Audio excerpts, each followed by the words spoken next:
Welcome to రాజనీతి.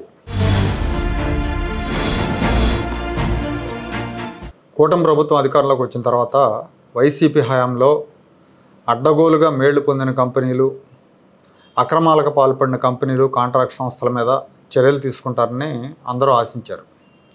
అయితే ఈ ప్రభుత్వం చర్యలు తీసుకోకపోగా ఆ కంపెనీల ప్రాజెక్టులను, ఆ కంపెనీల కాంట్రాక్టులను యథావిధిగా కొనసాగిస్తూ ఉంది. దీంతో ఇంకా వైసీపీ అనుకూల కంపెనీలకు, వైసీపీ అనుకూల కాంట్రాక్టర్లకు పనులు చేయటం ఏంటి, వాళ్ళకు మేలు చేయటం ఏంటని కేడర్ ఆగ్రహావేశాలు వ్యక్తం చేస్తున్నాయి. అలాగే ప్రభుత్వ తీరు మీద విమర్శలు కూడా వచ్చినాయి. గతంలో జగన్మోహన్ రెడ్డి అధికారంలో ఉన్నప్పుడు 5 ఏళ్ల పాటు తెలుగుదేశం పార్టీ అనుకూల కాంట్రాక్టర్లుగా ముద్రలు పడిన వాళ్ళని, అలాగే తెలుగుదేశం పార్టీ అనుకూల సంస్థలను, వ్యాపారులను అందరినీ వేధించాడు. ఆర్థికంగా కష్ట నష్టాలకు గురి చేశాడు. కొంతమంది కాంట్రాక్టులు మానుకొని వెళ్ళిపోయారు, కొంతమంది వ్యాపారాలు మానుకున్నారు, ఆంధ్రప్రదేశ్ వదిలి వెళ్ళిపోయారు. అంటే అంత తీవ్రంగా వేధించమని చెప్పట్లేదు, కానీ కనీసం అక్రమాలు చేసిన సంస్థల విషయంలో చర్యలు తీసుకోమని కేడర్ అడుగుతూ ఉంది. ఇక్కడ జగన్మోహన్ రెడ్డి తన పార్టీకి సంబంధించిన కాంట్రాక్టర్లను, తన పార్టీకి సంబంధించిన వ్యాపారులకు చాలా మేలు చేశాడు. ఇప్పుడు చంద్రబాబు నాయుడు గారు సీఎం అయ్యాక కూడా వాళ్ళనే కొనసాగించడం ఎవరికి నచ్చట్లా.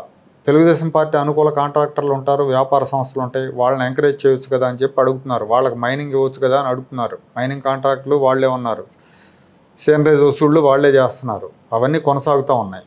ముఖ్యంగా మిగతా విషయాలు పక్కన పెడితే ఈ షిరిడి సాయి ఎలక్ట్రికల్స్ అనే కంపెనీ విషయంలో చంద్రబాబు ధోరణి ఎవరికి నచ్చట్లా. పార్టీ కార్యకర్తలు నచ్చట్లా, పార్టీలో 300 మంది నాయకులకు నచ్చట్లా. ఈ కంపెనీలో జగన్మోహన్ రెడ్డి, అవినాష్ రెడ్డి ఇద్దరు కూడా స్లీపింగ్ పార్ట్నర్స్ అన్న ప్రచారం ఉంది ముందు నుంచి. అందుకే ఈ కంపెనీకి 5 ఏళ్లలో అపరిమితమైన మేళ్లు చేశాడు జగన్మోహన్ రెడ్డి అంటారు. ఈ కంపెనీకి వేలాది ఎకరాల భూములు కేటాయించాడు, సోలార్ పవర్ పర్చేజ్ ఒప్పందాలు చేసుకున్నాడు, అధిక ధరలకు ట్రాన్స్ఫార్మర్లు కొనుగోలు చేశారు ఈ కంపెనీ నుంచి ఆంధ్రప్రదేశ్ రాష్ట్ర ప్రభుత్వం విద్యుత్ సంస్థ. తెలంగాణ రాష్ట్రంలో 70,000కి సరఫరా చేసిన ట్రాన్స్ఫార్మర్లను ఇక్కడ 1,40,000, 150,000కి పెట్టి రాష్ట్ర ప్రభుత్వం కొనుగోలు చేసింది. ఒక్కో ట్రాన్స్ఫార్మర్ మీద డబల్ రేటు. అవసరానికి మించి కొన్నారు ఈ సంస్థకు మేలు చేయడానికి. ఇంకా కోస్తా తీరంలో రామాయపట్నం పోర్టుకు సమీపంలో 8,365 ఎకరాలు కేటాయించారు. జగన్మోహన్ రెడ్డి కేటాయించారు. అక్కడ చాలా విలువైన భూములు ఉంటాయి, మామిడి తోటలు ఉంటాయి. ఒలవపాడు పరిసరాల్లో, కందుకూరు నియోజకవర్గంలో ఫేమస్ బంగినపల్లి మామిడికి. అలాంటి చోట వీళ్ళకి భూములు కేటాయించారు. జగన్మోహన్ రెడ్డి ఓడిపోయాడు. ఈ ప్రభుత్వం అధికారంలోకి వచ్చిన తర్వాత ఈ షిరిడి సాయి కంపెనీ ఏకఛత్రాధిపత్యానికి అడ్డుకట్టపడుతుందని అందరూ ఎక్స్పెక్ట్ చేశారు. కానీ తెలుగుదేశం ప్రభుత్వం కొనసాగిస్తూ ఉంది. యాజ్ ఇట్ ఈజ్గా జగన్మోహన్ రెడ్డి ఎంత భూమి అయితే కేటాయించారో అంత భూమి కేటాయించడానికి రెడీ అయిపోయింది.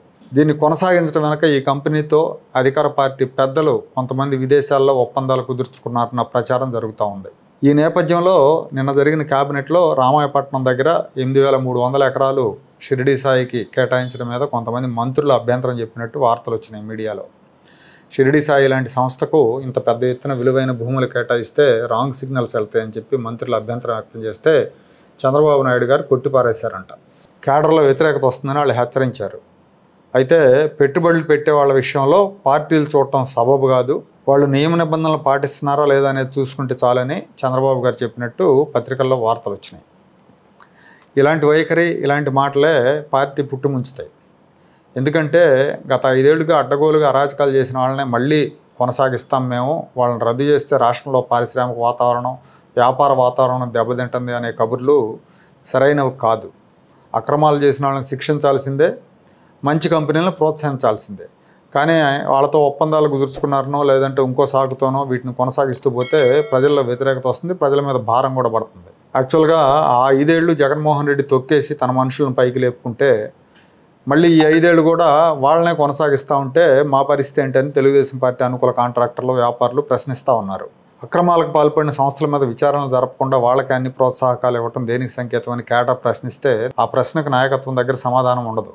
పైగా ఇటీవల చంద్రబాబు నాయుడు గారు ఎక్కడికి వెళ్ళినా కూడా వైసీపీ వాళ్ళకి పనులు చేయొద్దు, వైసీపీ వాళ్ళతో సంబంధాలు పెట్టుకోవద్దు అని చెప్తా ఉన్నారు. ఒకవైపు ఆయన అలా చెప్తూనే మరోవైపు మళ్ళీ వైసీపీ వాళ్ళకి సంబంధించిన కంపెనీకే 8,000 ఎకరాల భూములు కేటాయించడం అనేది దేనికి సంకేతం అన్న ప్రశ్నకు సమాధానం ఉండదు.